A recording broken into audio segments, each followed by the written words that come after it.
Hi, I'm going to talk today about a difficult subject, and that is how to have a better relationship with your adult children. Some of you may not like what I have to say. If you're new here, it's my channel and treaty. My name is Rhonda Hensley. I'm a licensed professional counselor, life coach, influencer, and I wear a lot of other hats.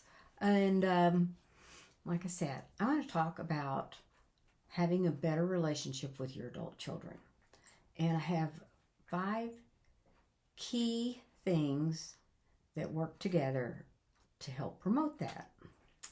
And I think that as we think about our children, we have our children and they're totally in our care, and they're helpless when they're born, and we are totally to take care of them. And as they develop and grow, it's our responsibility to teach them, to train them, and grow them into what I would consider productive citizens of society, to be responsible adults and to go out into the world and live their own life. And as a therapist, I'm in a lot of different situations with a lot of different people, and people find out I'm a therapist, and of course, first thing they think I'm analyzing them, which I don't do. Maybe every once in a while, but usually not. That's not my job to do that unless you're paying me. So, but one of the most common things I get asked is this question: how do I have a better relationship with my kids? They're grown, but they won't call me. They don't answer my calls. They hem-haw around, and it's I just don't understand.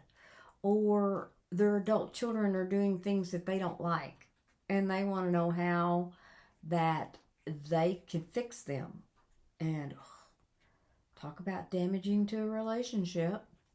But they are in our care to a certain amount of time. They become somewhere around 16, I don't know. They get their driver's license, and they have all their friends, and they don't need us to cart them here and there anymore, and they begin to become autonomous.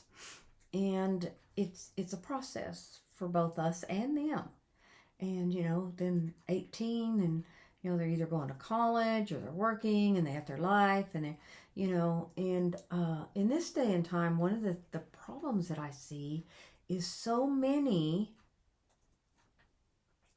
children fail to launch.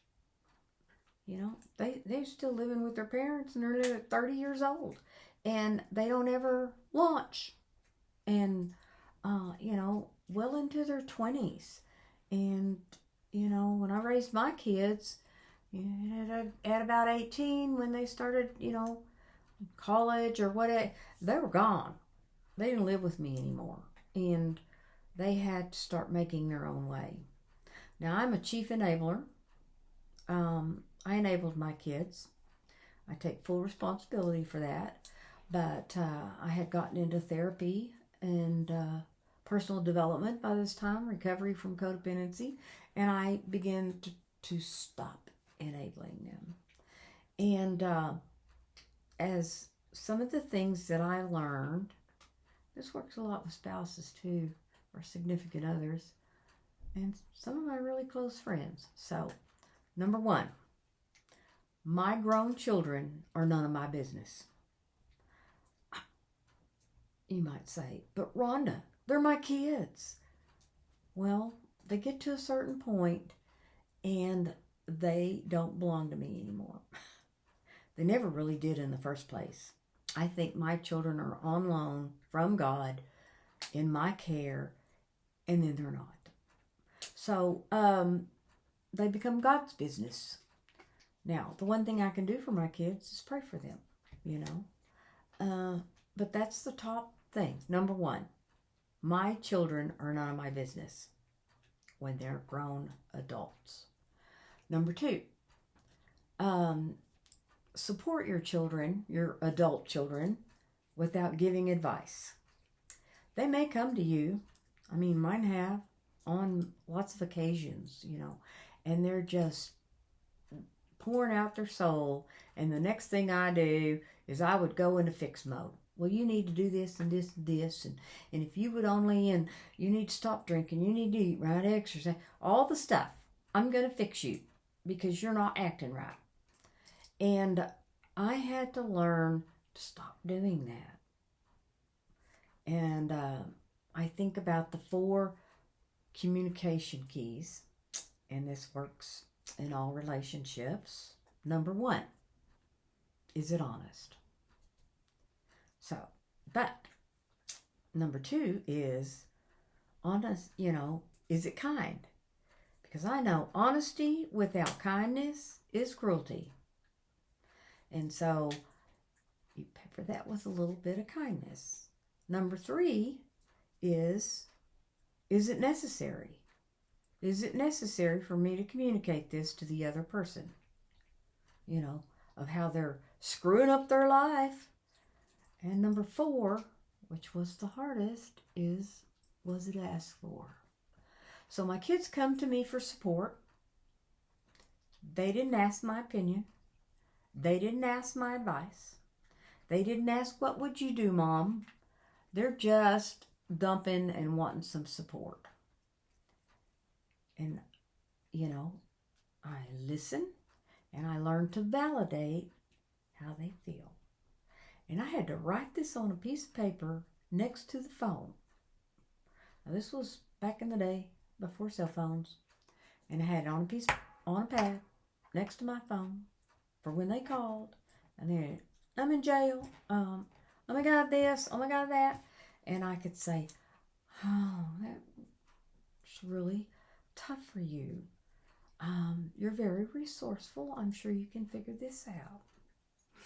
And, they learned that if they didn't ask, I wasn't going to tell them. And if it becomes necessary for me to say it, I only say it once. Because if I continue to repeat the same stuff over and over again, then I'm controlling. I'm trying to control. So, number 3 is do not enable them. We want our children to be responsible, but to create responsibility in a child as they get older, you have to give them the authority. One of the things that I learned is this going to matter in 10 years? Is it going to matter in 10 years that my son pierced one of his ears? No, not really. Is it going to matter in 10 years that my son used drugs? Yes, it is. So, it's not an issue. But then if they choose to be irresponsible, especially a grown adult child, the hardest thing as a parent for me was to step back and let them suffer their consequences. Don't have a place to live.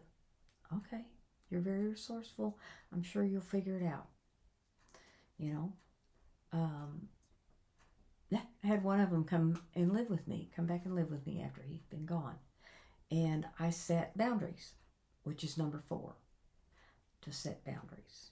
But the enabling part is if I want my grown children to be responsible, then I have to let them suffer the consequences. They have the authority to choose. Because they would call me up and I would give them well-meaning advice, and then I would bail them out, and then guess who was responsible? Me. And who were they mad at? Me.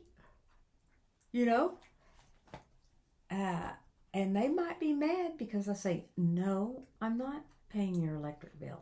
You spent all your money on booze, and I'm not paying your electric bill or your rent or whatever. And they would be mad at me. But they were going to be mad at me the other way because then it was my responsibility and they, they had to learn. And it was really hard. It was really hard. And I had some good friends that cared enough about me that told me, if you bail them boys out and you do that, and you're nailing nails in their coffin. And I had to take a big step back and look at that. So, stick to your boundaries. When you set a boundary with a child, if this, whatever, and I'm not going to do that. I told one of mine one time that in this house, we don't yell anymore. And if you're going to yell at me, you're not going to live here. And he was mad. But then he came back and apologized. And guess what? He didn't yell at me anymore. I stuck to that. Part of that is say what you mean what you say, but don't be mean when you say it. Number 5, and this is probably the most important, seek the connection with your grown child rather than correction. We're no longer here to correct them. My job is to love them and support them and encourage them, not correct them. My job to do that is long past. And then I have to put them in the care of the universe and let them find their own way. All of what I've talked about is hard. But the relationship improves because it's about the connection. When I give them advice, I'm telling them, I don't think you can handle it. When I do that, and I enable, and I am responsible for what they should be responsible for, I take away my child's dignity. I have a healthy relationship with my children today, and I am so grateful for that. I am grateful for the things that I learned before I had absolutely destroyed the relationship I had with them. This works really well with my spouse. It works well with my close friends. And pretty much most anybody that knows me very well knows that I will not give advice. I might suggest or tell them what I would do if they ask me. And of course, those that ask sometimes are like, and I might even use a disclaimer. Are you sure you want to hear what I have to say? Because I will be honest. I'll be kind, but I will be honest. And, so many times, as I say it, the truth will set you free, but it's going to piss you off first. So, I hope some of this helped you. And I encourage you to work on being the supportive, connected, strong parent, because we're always the parent. Our roles change. And remember to be you on purpose.